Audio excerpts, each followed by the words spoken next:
The universe searched for the Queen's children. They were safe on a human's lap. Stars glittered in the darkness like scattered diamonds as the largest search operation in recorded galactic history spread out through space.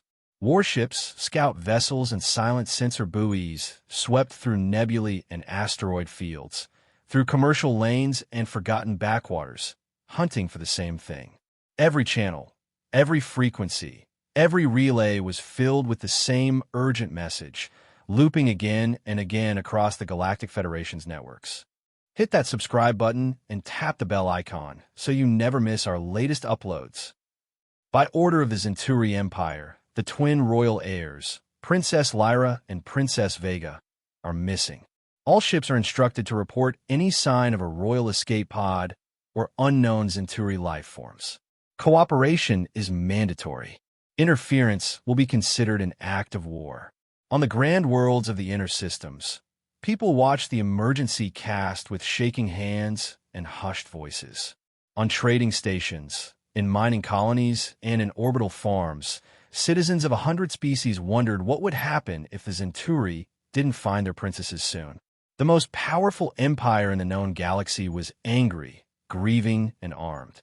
Meanwhile, at the quiet edge of civilized space, far from shining capitals and military fleets, a small maintenance ship drifted along its assigned route.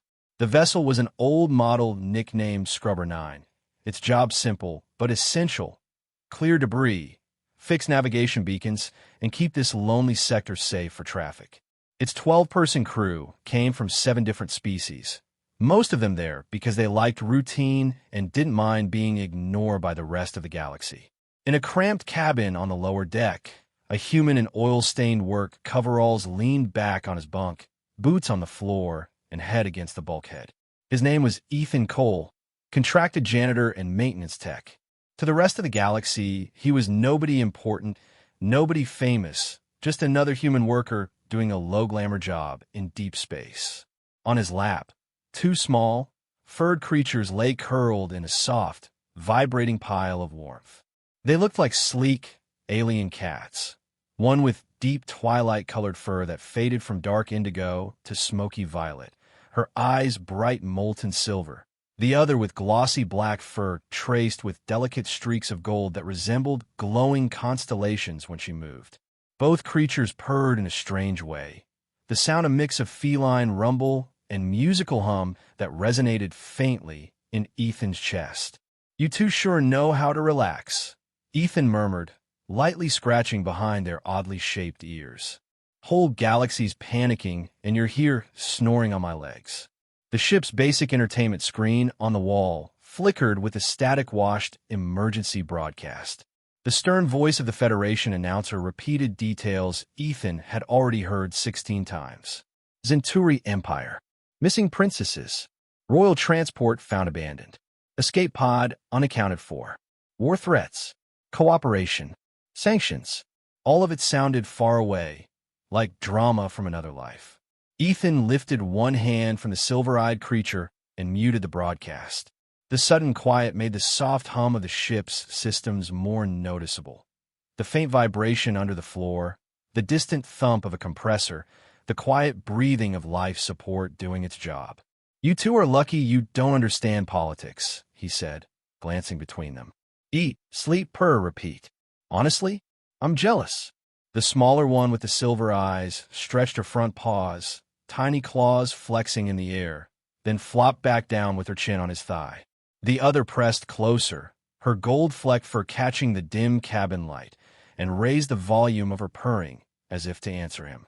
Ethan smiled despite himself.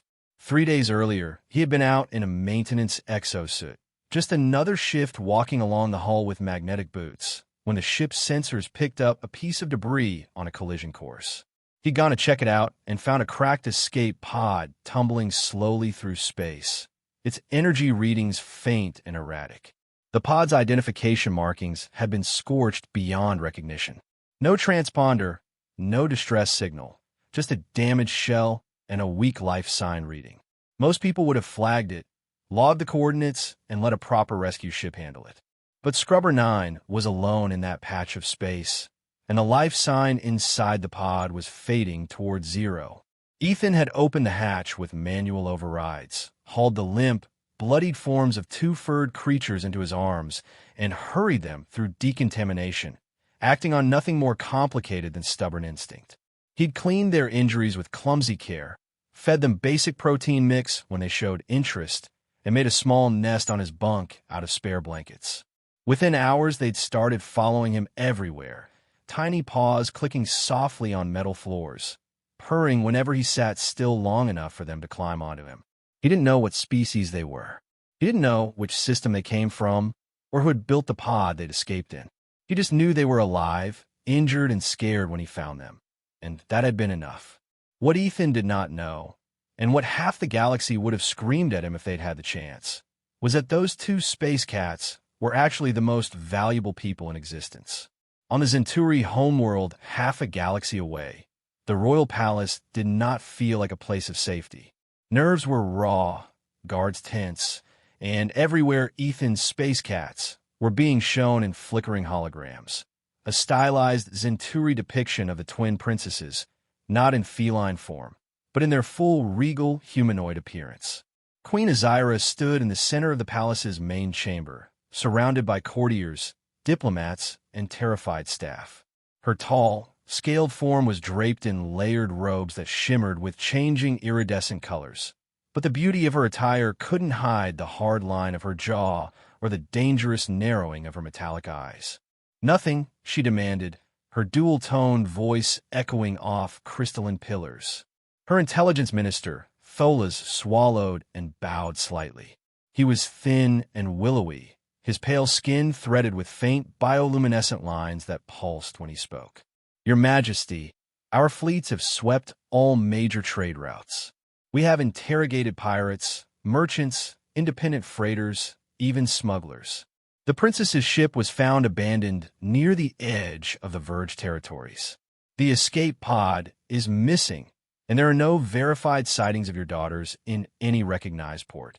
Queen Azira's fingers tightened on the arm of her throne, sharp talons scraping faint grooves into the material. 16,000 ships, a galaxy-wide alert, and you tell me you have nothing. Tholas's luminous markings dimmed in distress. "There is one anomaly, Majesty," he said carefully. A minor listening outpost at the fringe of the Verge detected a small object with mass and configuration similar to a royal escape pod 3 standard days ago.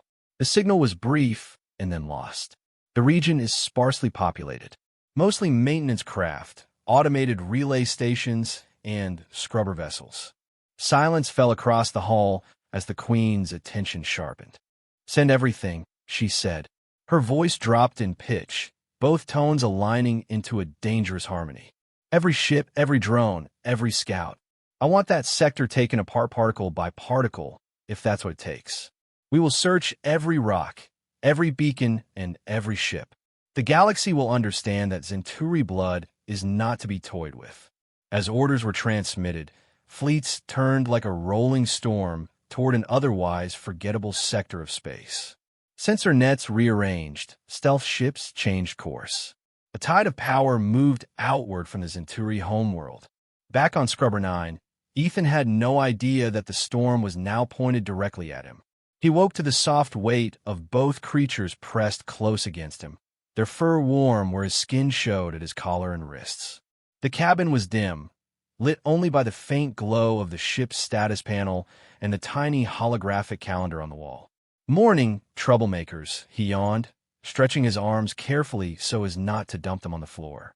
"You hungry?" The silver-eyed one lifted her head and chirped, that odd trilling sound echoing like a tiny flute. The golden-marked one nudged his hand with her nose, demanding more pets before food. "You two are going to ruin my reputation," he said, grinning as he swung his legs off the bunk. Ethan Cole, terror of grease, spills everywhere, reduced to a pillow by space cats. He crossed to the corner where a modest food synthesizer waited, its screen flickering. He had experimented with mixtures until he found something that didn't upset their stomachs. A high-protein, low-complex mix, flavored with something approximating fish. Now he ordered another portion, listening to the machine whine and click as it extruded a neat, warm slab of shimmering nutrients into a bowl. While they ate, tails twitching with contentment, Ethan glanced at the calendar again. 2 more months, he muttered to himself. 2 more months of scrubbing decks, fixing broken ventilation grills, and clearing debris. Then his contract ended. Maybe he'd go back to Earth for a while. Visit real oceans instead of staring at holograms of them. See actual sunlight instead of filtered station light. He glanced at his pets and snorted softly. Yeah, I'll have to figure out what to do with you, he said. Pretty sure Customs is going to have questions when I try to bring 2 unknown alien fluffballs through planetary quarantine. The creatures had finished eating. They exchanged a look when he mentioned leaving, something almost too synchronized to be coincidence. But Ethan missed it as he dug out his work boots, tugging them on with practiced movements. Okay, he said once he was suited up for his shift. I've got beacon checks today. You 2 are staying here. No sneaking into the vents, no chewing on cables, and absolutely no breaking into the galley again. Got it. Both creatures padded over to him, pressing their heads against his hands. He scratched each of them one last time, then stepped out through the sliding door, letting it seal behind him with a soft hiss. The moment the door shut, the quiet cabin changed. The 2 small bodies on the floor shimmered, outlines blurring like heat haze. Fur flowed like liquid, limbs lengthening, paws dividing into elegant fingers.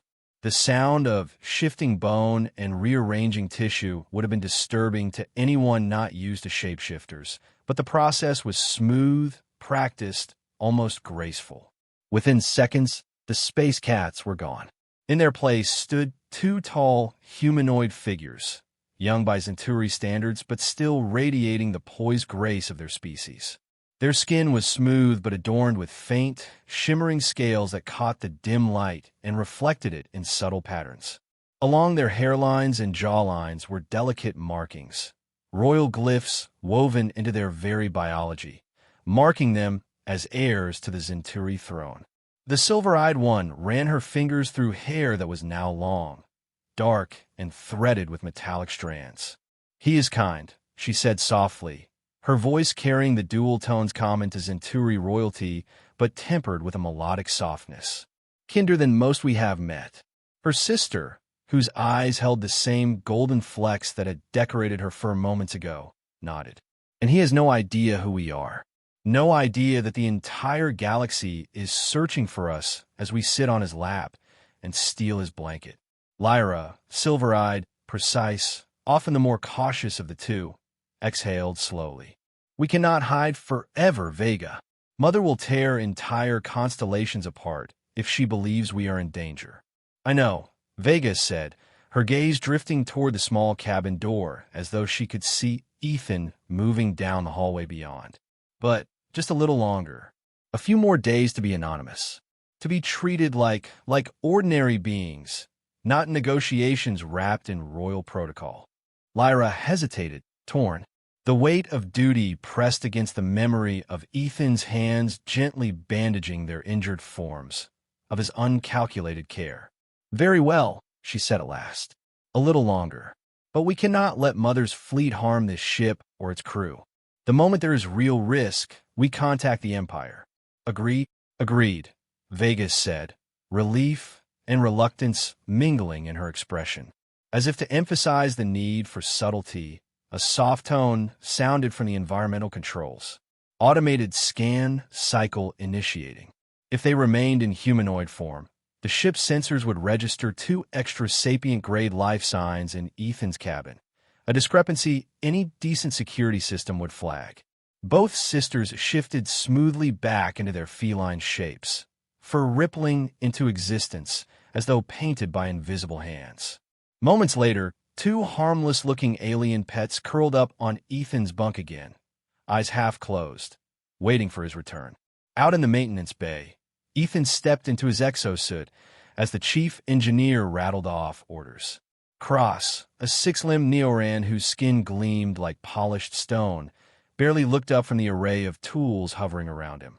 Cole, you've got 3 navigation beacons on the schedule. Units 7A, 7F, and 7G. Power cell replacements, frequency recalibrations, and one relay realignment. Sounds like a party, Ethan replied, sealing his helmet with a soft click. Anything else? Cross's uppermost eyes flicked toward Ethan, then glanced pointedly at the corridor behind him. Yes. Keep your strays out of the maintenance bay. They chewed on a diagnostic cable yesterday. Safety regulations. No unauthorized fauna near high-voltage systems. They're smarter than they look, Ethan said. I'll make sure they stay in my quarters. See that you do, Cross muttered, already turning back to his consoles. And another thing, communications array's been glitchy. We're getting fragments of some galaxy-wide broadcast. Try not to break anything that makes it worse. Got it, boss, Ethan said. Minutes later, he stepped out into the void, magnetic boots gripping the ship's hull as he moved slowly along the curved surface. The stars looked different out here, sharper somehow, as if nothing sat between his eyes and the infinite black. The work was familiar and almost meditative. Open the beacon casing, check for microfractures, swap out a nearly drained power cell for a charged one. Tighten bolts, run diagnostics, confirm that the beacon's signal pulsed with renewed strength out into the darkness. One beacon, then another. Scrubber 9 drifted along its path like a tiny, stubborn insect, doing its quiet job in a galaxy obsessed with louder, more glamorous things. Ethan was almost finished with the third beacon when he noticed movement in the distance.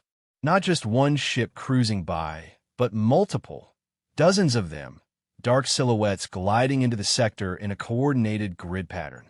He paused, squinting through his helmet's visor as his suit magnified the distant forms.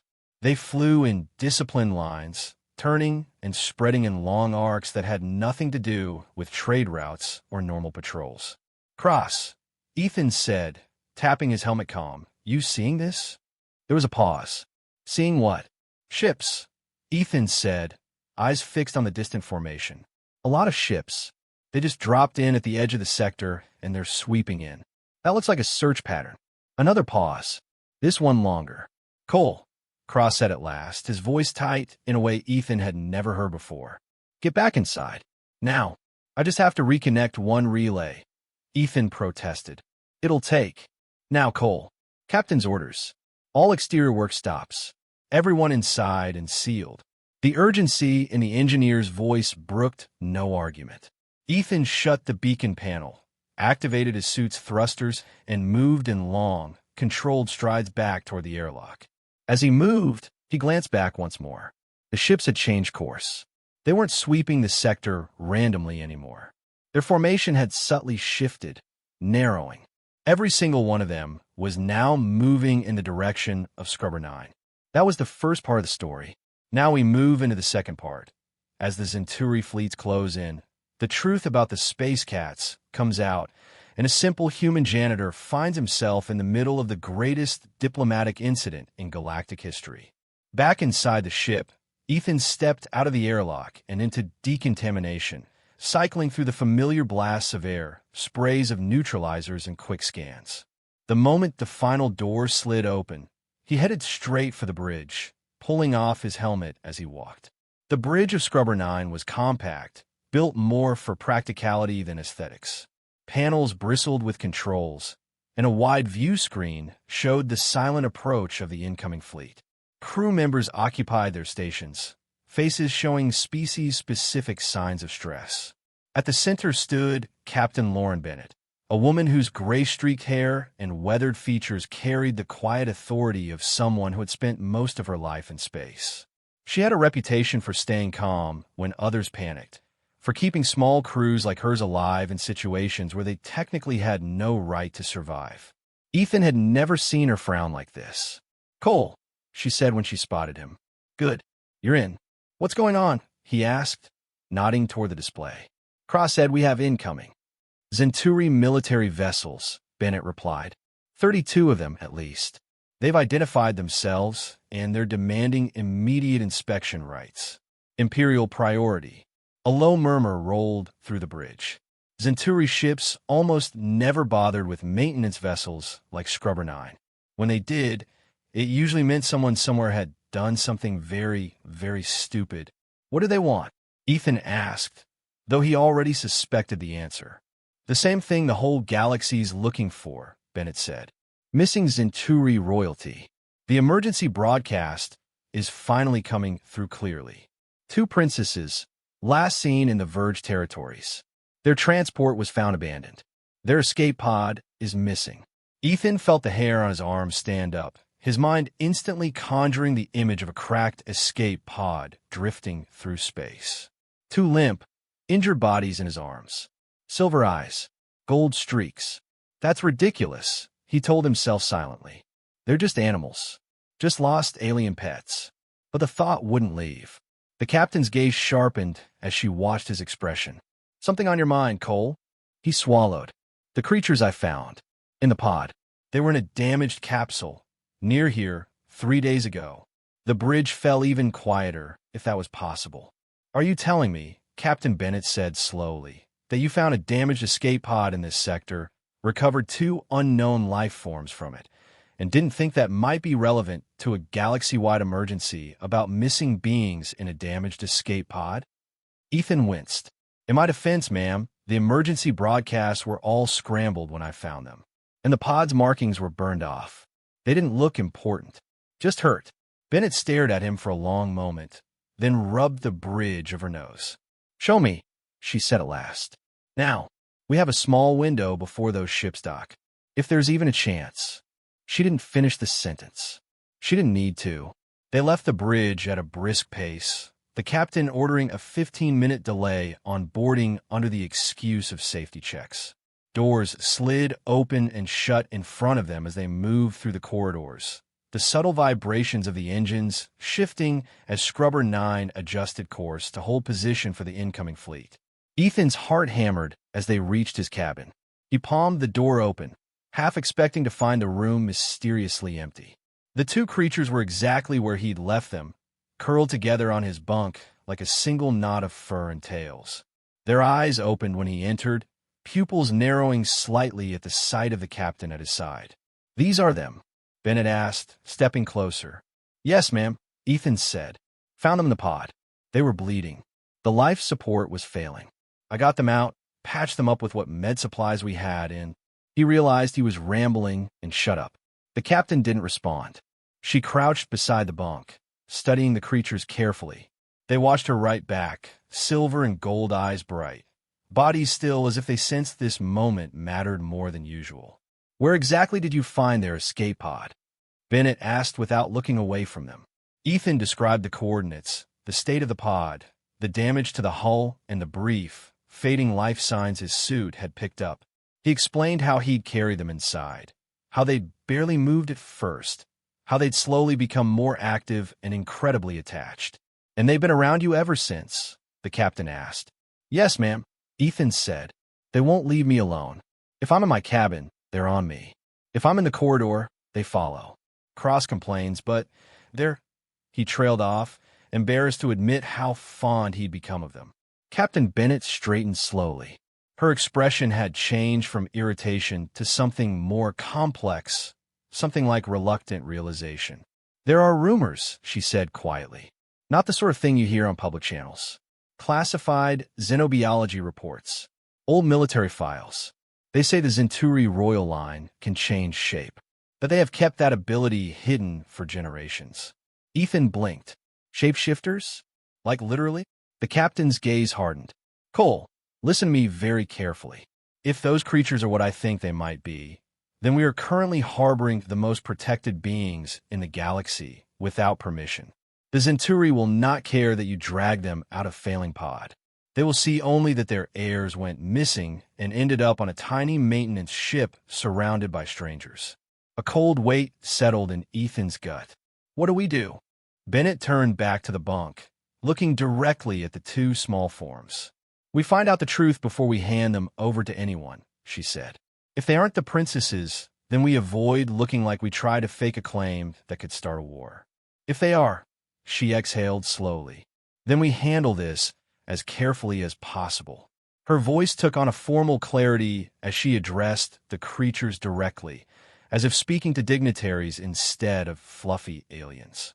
If you understand me, she said, and if you are members of the Zenturi royal family, This is your only chance to reveal yourselves. An Imperial fleet is about to board this vessel. If you remain in this form, they will tear the ship apart looking for you. If you truly are innocent and hear your own choice, we need to know.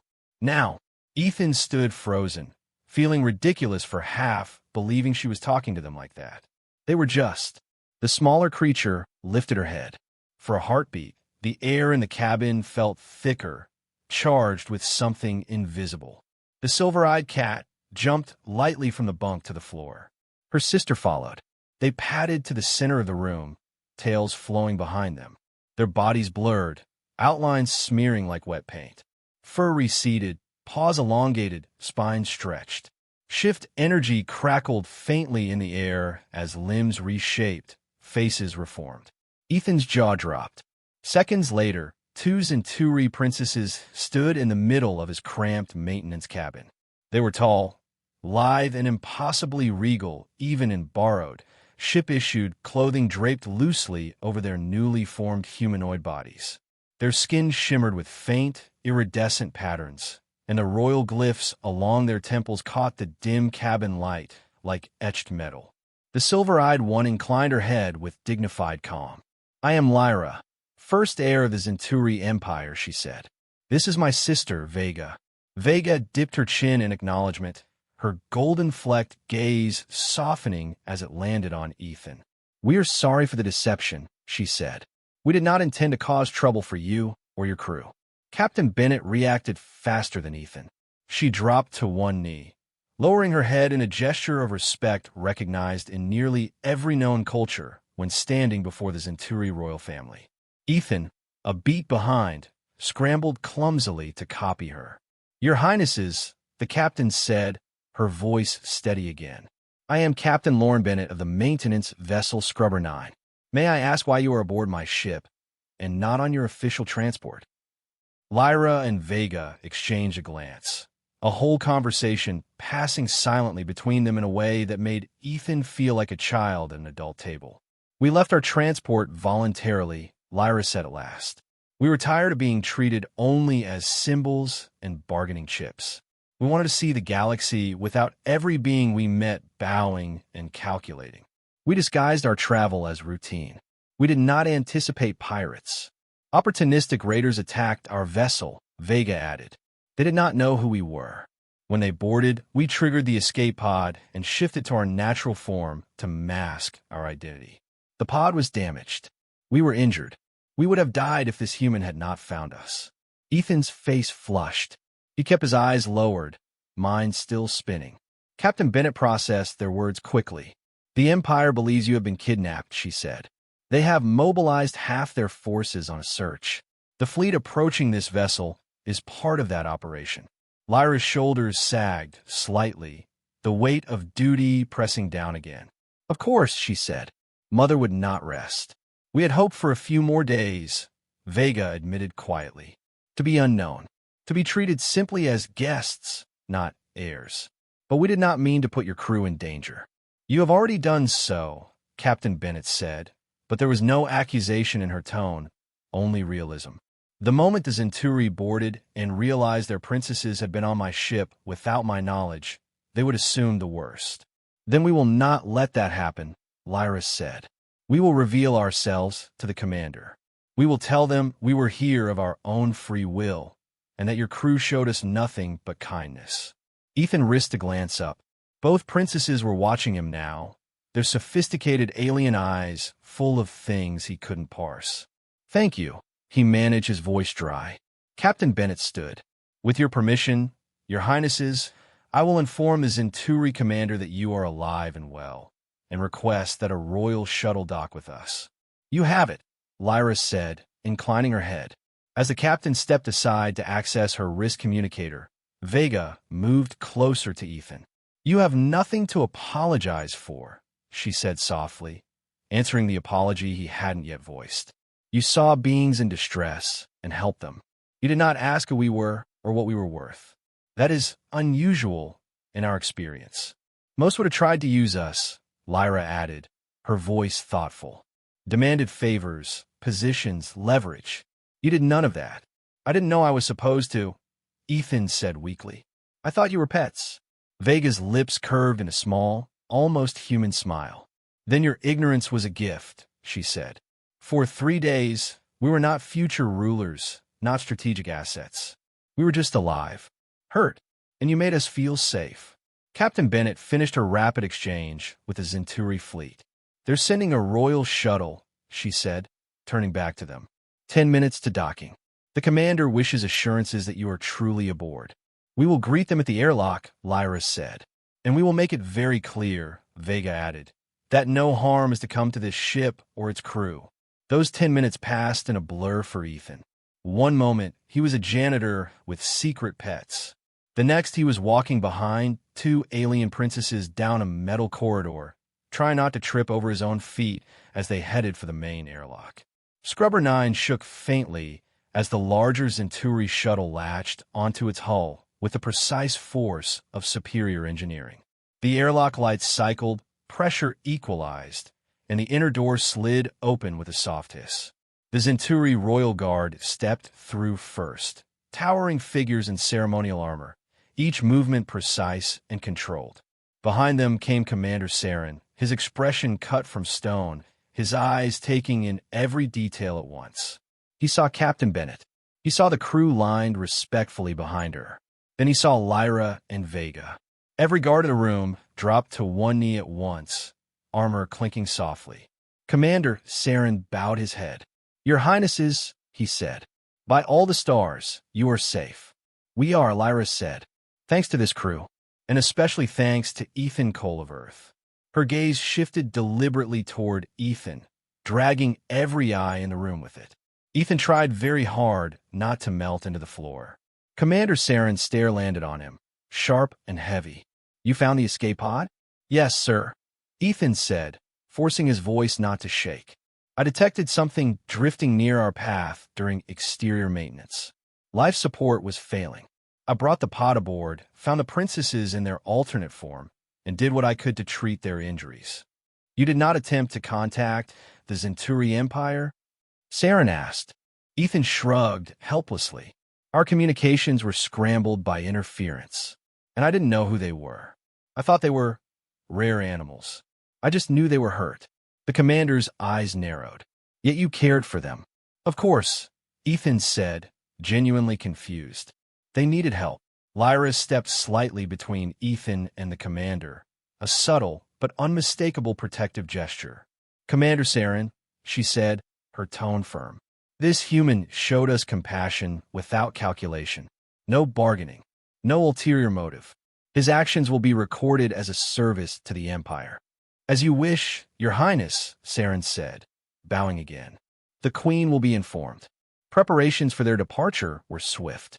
The princess's formal attire had been brought on the shuttle, and they changed in a nearby cabin, emerging minutes later in full royal regalia, their presence now unmistakable. As they approached the shuttle, Vega turned to Ethan one last time, her expression softer than protocol probably allowed. We wished for anonymity, she said. We found something far rarer. Thank you, Ethan Cole. I just did what anyone should have done, he said. Lyra's lips curved faintly. You would be surprised how few anyone's choose to act without thinking of reward, she replied. Before boarding, they paused, as if remembering something important. Is there anything you desire in exchange? Lyra asked. Wealth? A position? A favor to your homeworld? The gratitude of the Zenturi royal family is not an empty phrase. Ethan thought for a moment. He pictured riches, power, influence, all the things stories said people should wish for when royalty offered them a reward. Then he remembered holding 2 unconscious, bleeding creatures in his arms, not knowing their names, not caring about anything except keeping them alive. No, Your Highness, he said. I was just doing what was right. I don't need payment for that. The princesses exchanged a meaningful look, their eyes reflecting something like respect. Very well, Vegas said, but know that you have our gratitude. That is not something we give lightly. They turned and walked into the shuttle, guards flanking them. The airlock closed. Moments later, Scrubber 9 shuddered gently as the royal vessel disengaged and drifted away before igniting its engines, rejoining the vast Zenturi fleet waiting outside. On the bridge, Ethan and Captain Bennett watched silently as the formations repositioned. Within minutes, the fleet began to withdraw, ships vanishing one by one into faster-than-light tunnels, leaving the little maintenance vessel alone again in what suddenly felt like a very big, very quiet patch of space. "Well, Cole," Bennett said at last, her usual calm slowly returning. "That's probably the strangest inspection we'll ever have." "Yes, ma'am," Ethan said. "I still don't really understand what just happened." The captain studied him for a moment. "You know," she said, "there are people who would have held those princesses hostage, demanded money, status, favors. There are governments that would have used them as bargaining chips." "That's disgusting," Ethan said automatically. "That's politics," Bennett replied. "The fact that it never even crossed your mind? That's why they were impressed. That might be why they won't forget you." Ethan shrugged, feeling awkward. "I just treated them like anyone." "Exactly," Bennett said. "Sometimes humanity's greatest strength isn't our tech or our stubbornness. It's that our ability to care about people without checking their net worth or strategic value first." She clapped him once on the shoulder. "Now, get back to work. Those beacons won't fix themselves." Ethan nodded, oddly grateful for the return to normal routines. As he left the bridge, he cast one last look at the empty stretch of space where the Zenturi fleet had been. He had no way of knowing that this small act of kindness, a human janitor saving two unknown creatures and asking for nothing in return, had just altered the trajectory of galactic history. Ethan Cole went back to work that day. He finished the beacon repairs, wiped grease off bulkheads, and cleared debris just like his schedule said he should. On paper, nothing about his job had changed. The logs would show a few hours of emergency interruption, an imperial boarding, all handled with textbook diplomacy. But something inside him had shifted.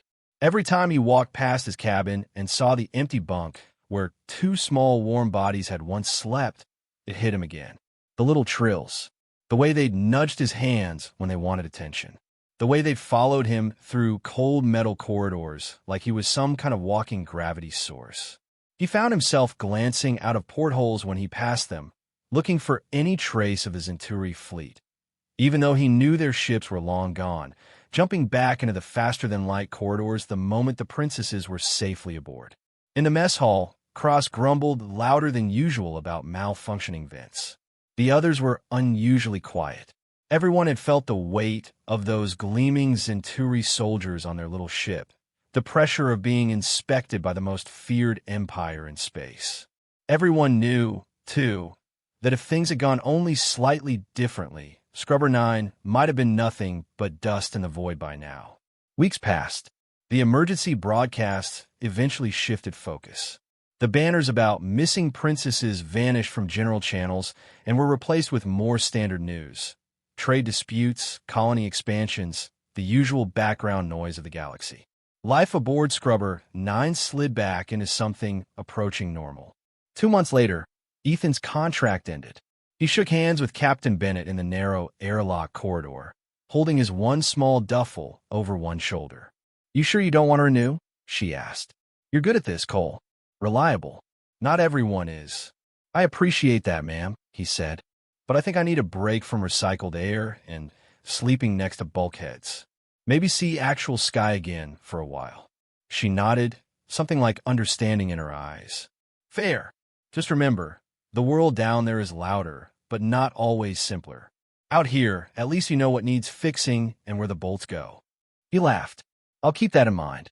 The shuttle ride back toward the inner systems felt strange. For the first time in years, he wasn't headed to another work posting. No maintenance contract waited for him at the other end. Just Earth, cities, oceans, crowds of humans who had no idea that somewhere out in the stars, a Zenturi queen knew his name. The commercial transport carrying him toward home was mid-jump when the ship's internal network pinged his personal terminal with a priority message. Ethan frowned. He wasn't important enough to get priority messages. He almost ignored it, assuming it was some weird spam from a recruiter, but curiosity won. He opened the message. The seal hovering at the top of the holo made him almost drop the terminal. intricate layered glyphs shimmering like metal and starlight. The symbol was burned into the memory of anyone who watched news feeds, especially in the last months. Zenturi Empire. Royal House. Citizen Ethan Cole of Earth. The message began in carefully translated standard, the text accompanied by a faint audio version in resonant dual-toned Zenturi speech. Our records indicate that you have completed your current civilian maintenance contract. In recognition of your actions aboard the vessel designated Scrubber 9, we hereby extend a formal invitation. He read the rest 3 times before he believed it was real. The Zenturi were establishing something absolutely unprecedented, a diplomatic academy, open not just to their own people, but to selected individuals from other species. Representatives, scholars, potential envoys. They wanted to train them in the complex laws, traditions, and protocols of interstellar relations. They wanted humans in that first group. And they wanted Ethan Cole specifically to serve not merely as a student, but as a special advisor to the royal family on matters of ethical interaction with non-imperial species. The letter was signed by 2 names he now knew very well. Lyra, Vega. At first, Ethan assumed it was some elaborate prank. Maybe Cross had finally tried to be funny. Maybe the message was forged. But when they came out of jump and normal communication channels resumed, Earth's own unified government contacted him to confirm the invitation was real.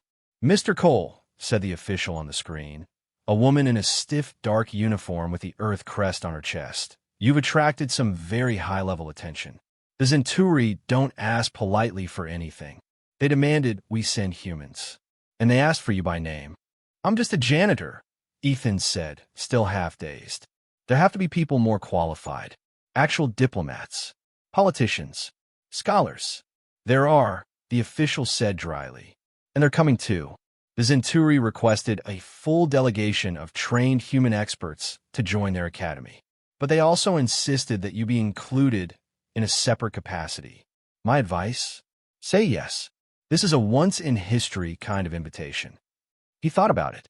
About cleaning rust stains off air filters for the rest of his life versus sitting in rooms where decisions shaping whole sectors would be made. About the way Lyra and Vega had looked at him on that airlock ramp, as if he had somehow shown them something their high-tech empire had lost. He accepted. The Zenturi homeworld was like nothing he'd imagined. From orbit, it looked like a shimmering disk of violet and silver, clouds glinting with strange colors in the light of its double star.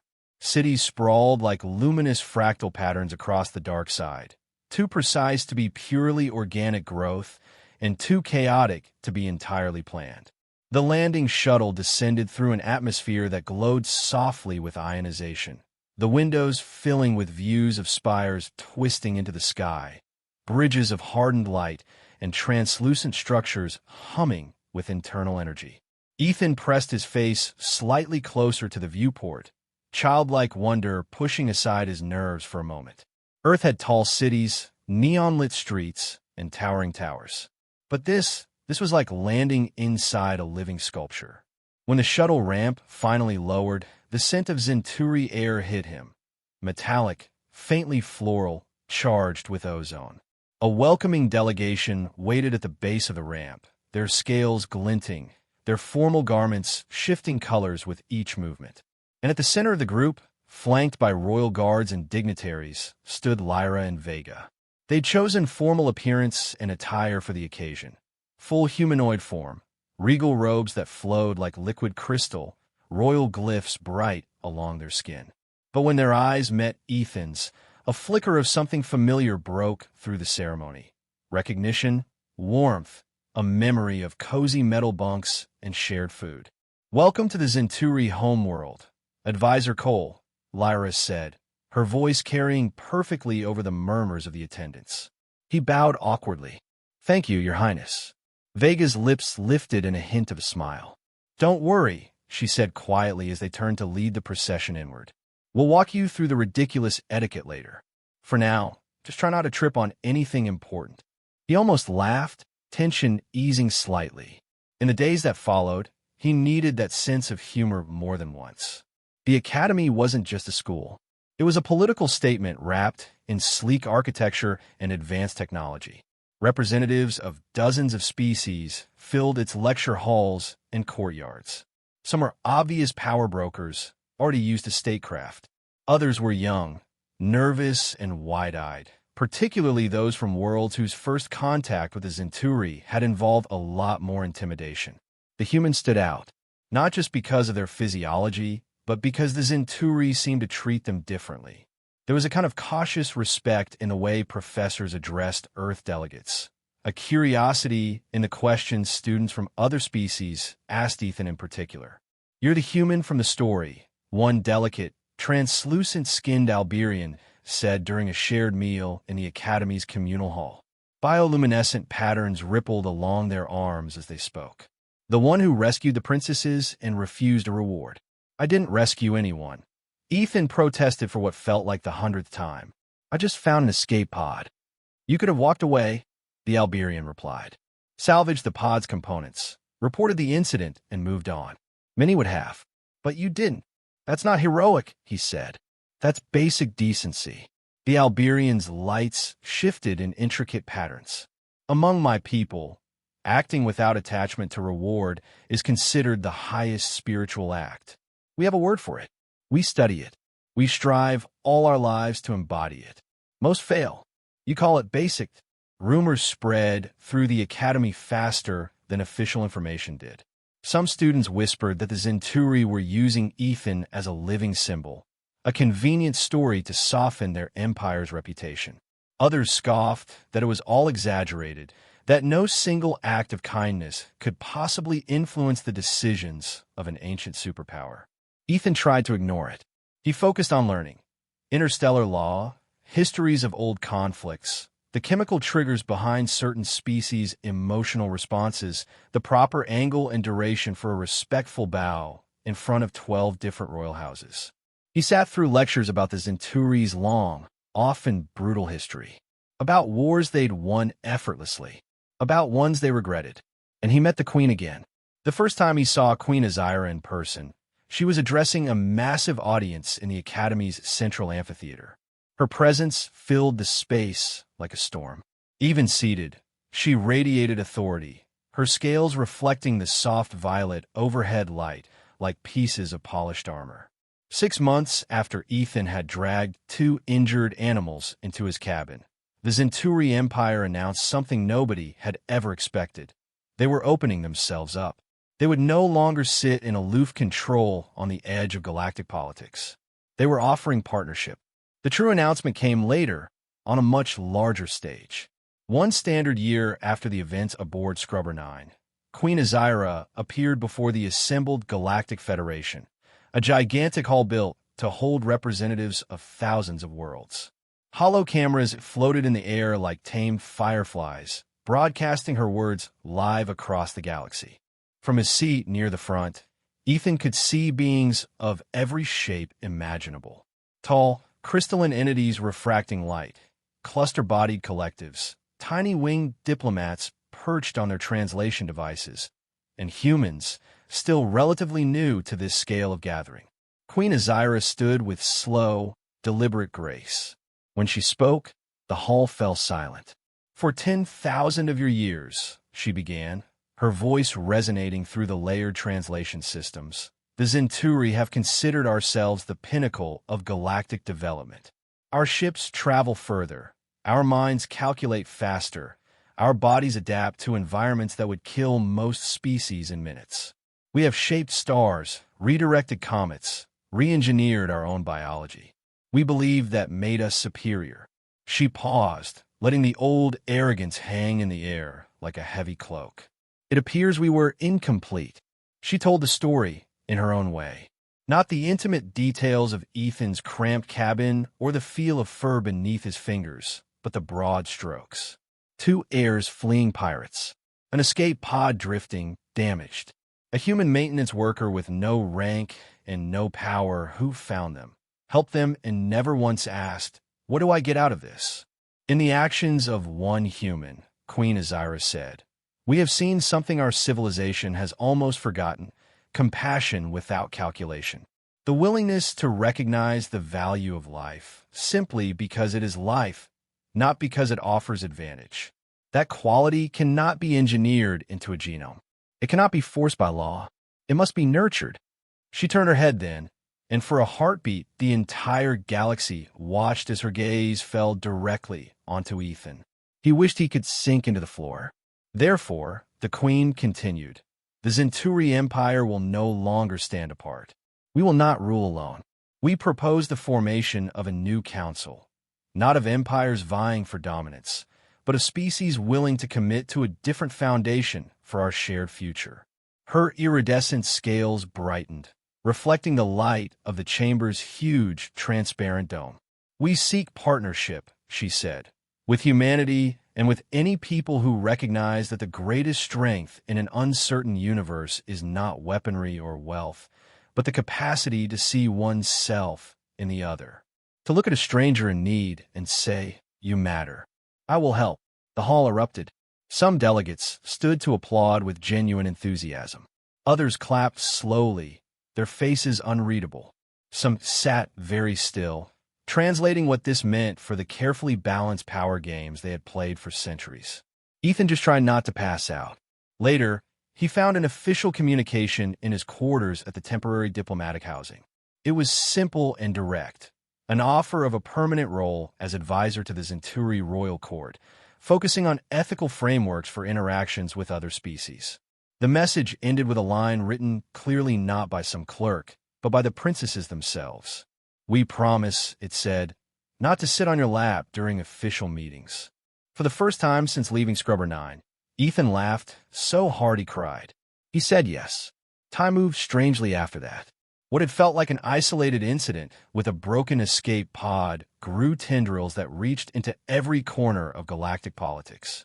Ethan's days filled with meetings, briefings, and negotiation sessions that stretched late into the artificial night cycles. He got used to wearing formal clothing instead of stained coveralls. He learned how to read tiny shifts in Zenturi body language, the way scale patterns shifted with mood. He discovered that some species showed respect by speaking softly, others by raising their voices, and a few by pointedly ignoring you until you'd proven yourself worth noticing. He sat in on discussions where entire planetary systems were bargaining over resource rights and migration agreements. Often, he said nothing. When he did speak, it was usually to ask a simple, almost embarrassingly basic question like, "Have you actually talked to the people on that world about what they want? Or what you expect them to feel in this scenario?" At first, some of the older diplomats rolled their eyes. They were used to dealing in probabilities and power imbalances, not in feelings. But the Queen listened.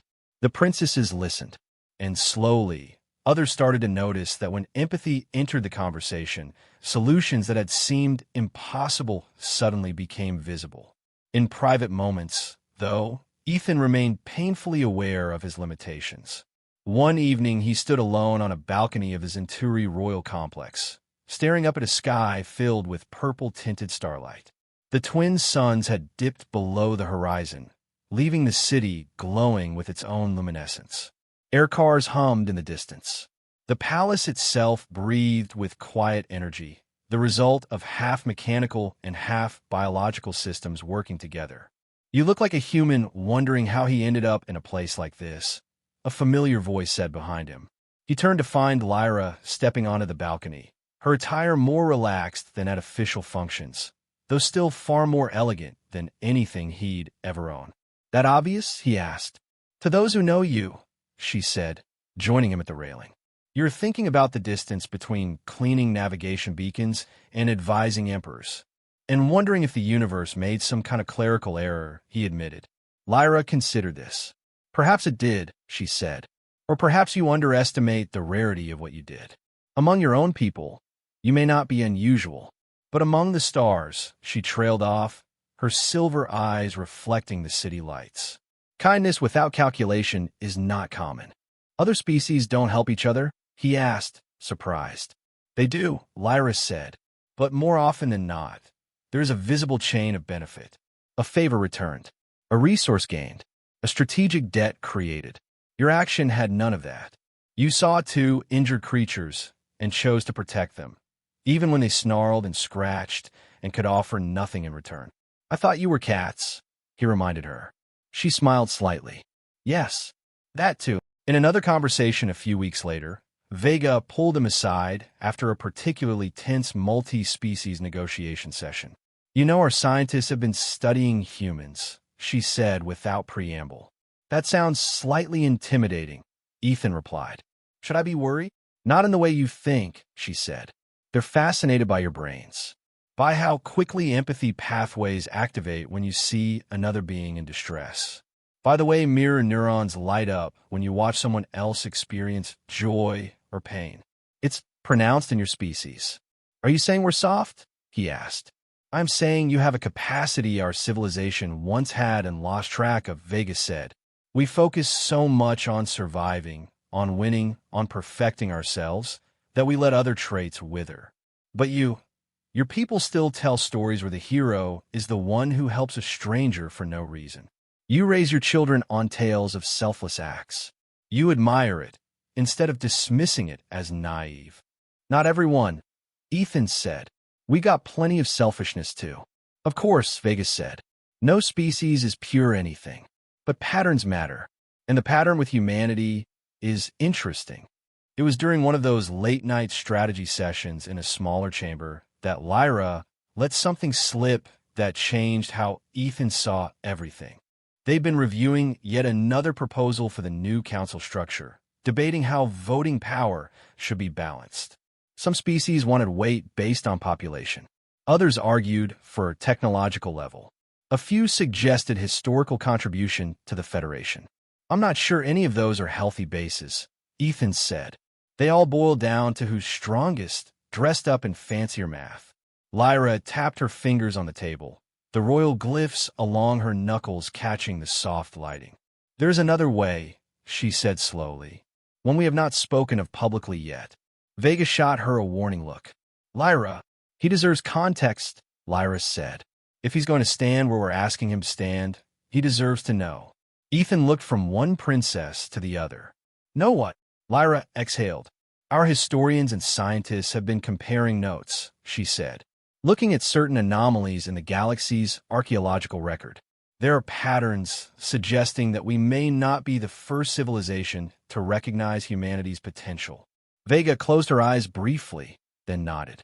"We call them the predecessors," she said. "You've heard the name, yes?" "Who hasn't?" Ethan said. "Everyone loves talking about the mysterious, super-advanced species that just left, or ascended, or vanished. Depends which documentary you watch."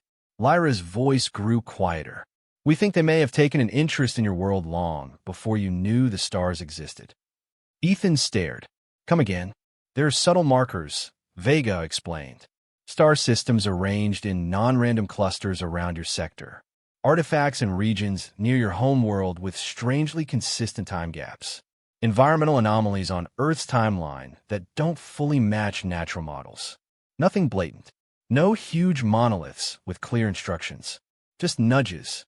Protective gestures when your species should have died out. Slight adjustments to keep you on track."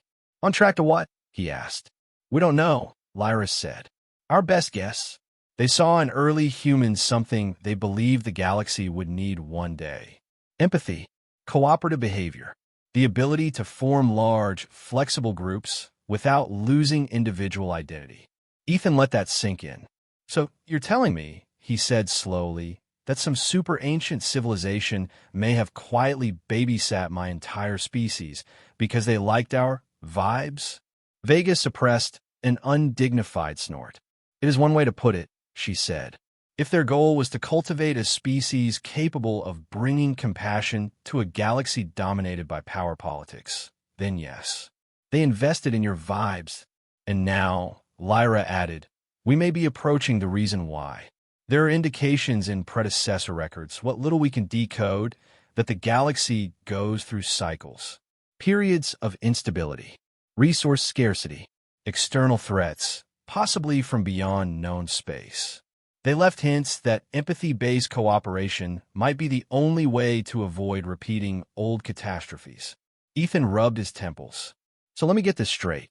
An ancient ghost civilization maybe set us up to be the galaxy's emotional support species, and now you're asking me to help run interstellar group therapy. Vega's scales shimmered with amusement. When you put it that way, it sounds almost manageable, she said. Or insane, he countered. Both can be true, Lyra said. The revelation didn't change what Ethan had already done. It didn't change the fact that he'd climbed into a damaged pod because he didn't want someone to die alone in the dark. But it did reframe the stakes of what he was doing now. If the predecessors had taken an interest in humanity for this moment, then maybe this wasn't just about the Zenturi softening their image or the Federation rearranging its seating chart. Maybe it was about whether the galaxy could learn a new way of living together before the next big test arrived. Months turned into a full year of negotiations. The proposed new council structure triggered endless debates. Species that had defined themselves by their armadas and their tech supremacy struggled to accept a framework where those advantages didn't automatically grant more control. Ethan became something of a walking paradox in those halls. A human whose official bio still listed janitorial maintenance in his work history, sitting next to beings who had commanded fleets for centuries. Some treated him with skepticism, others with genuine curiosity. During one recess, a representative from the Morgan Collective, an entity made up of many smaller organisms sharing a single consciousness, approached him. Human Cole, the collective said, its harmonic voice sending faint vibrations through Ethan's chest.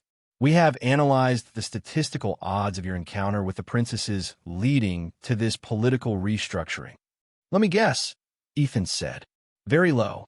Astoundingly so, the Morgan replied. If we assume random distribution of events, the probability that a maintenance worker with no political connections would happen to be in precisely the right place at the right time with the right personality traits, and that the resulting story would sway an empire's policy, is negligible. So, you think this is all some kind of conspiracy? Ethan asked. We think, the Morgan said carefully, that either hidden variables exist, unseen agents acting with intent, or that our models for cause and effect in social systems are incomplete. Vega appeared at Ethan's side then, graceful and silent. Or, she said, you might accept that sometimes the universe does not operate on the logic of your models. Sometimes it responds to something else. What's something else? The Morgan asked. Meaning, Vega said simply. Symbolism. Stories. The way one small event can echo across innumerable minds because it resonates with something they long for. The Morgan shifted, its composite parts reconfiguring. Our kind does not assign value to narrative in the same way, it admitted. Perhaps this is a limitation, or just a difference, Ethan said. You're good at seeing big patterns. Maybe leave the stories to the squishier species. The negotiations stretched on for 7 long, exhausting days. By the end, the framework that emerged didn't look like anything the galaxy had ever tried before.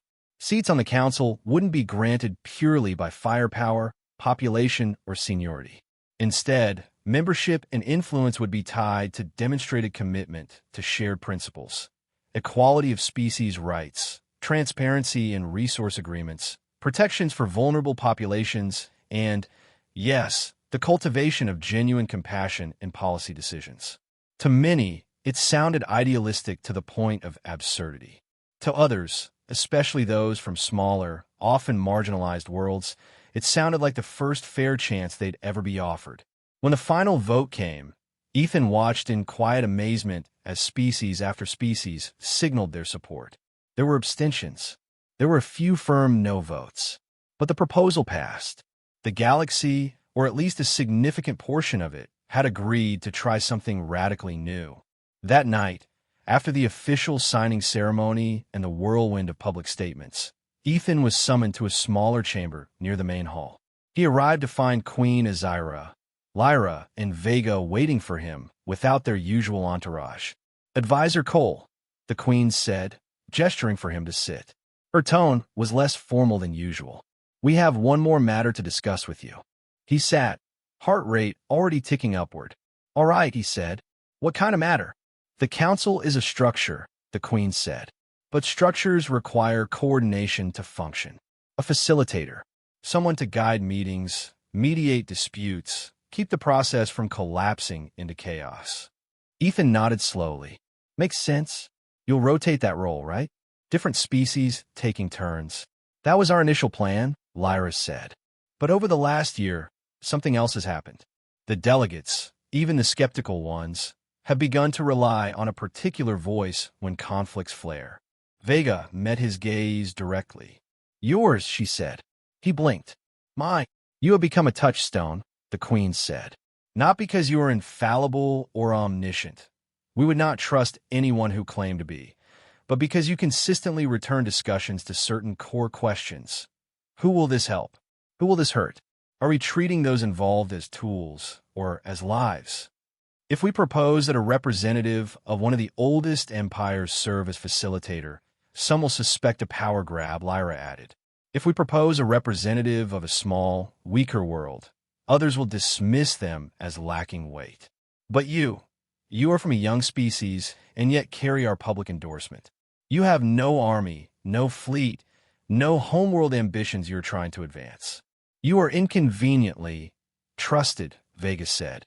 Ethan stared at them, slightly horrified. Are you saying what I think you're saying? Yes, the Queen said. The delegates have suggested, and we support, that you serve as the first council facilitator for a term of 5 standard years. His first response was laughter, cut short by the realization that no one else was laughing. You're serious, he said. Deeply, the Queen replied. I'm a maintenance worker, Ethan said. I still sometimes forget which fork you're supposed to use at formal dinners. And you want me to chair meetings of the most powerful beings in the galaxy.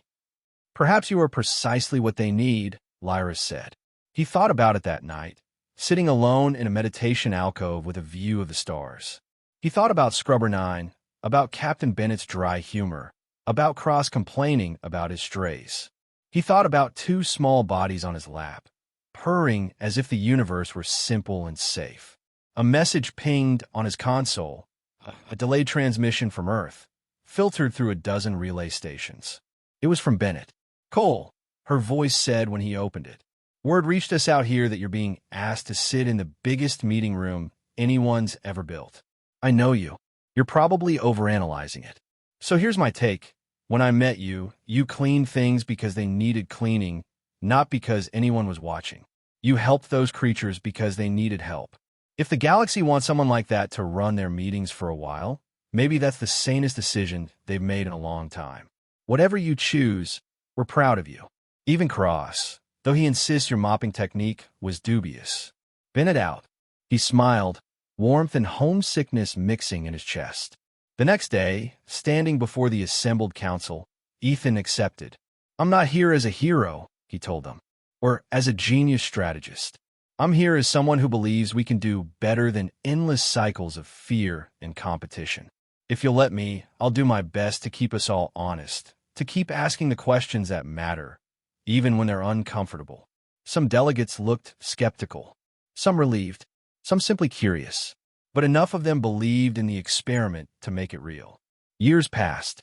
3 standard years after he'd first taken his seat as facilitator, Ethan stood on the observation level of the newly built human embassy on the Zenturi homeworld, looking out over the capital city. The structure was a true collaboration. Human architects had insisted on warm materials, natural light patterns, and comfortable gathering spaces. Zenturi designers had woven in their complex geometric structures, self-adapting surfaces, and living crystal. Below, the city pulsed with life, light flowing along transportation veins, people of different species moving together in ways that would have been unthinkable not long before. Above, the double suns cast their soft, purple-tinted glow across the atmosphere, painting everything in a color that Ethan had gradually learned to think of as home. Behind him, footsteps approached. He didn't need to turn to know who it was. Still not tired of the view? Lyra asked, coming to stand beside him. Not yet, Ethan said. Might take another decade. Good, she said. We have more work for you than that. He huffed a soft laugh.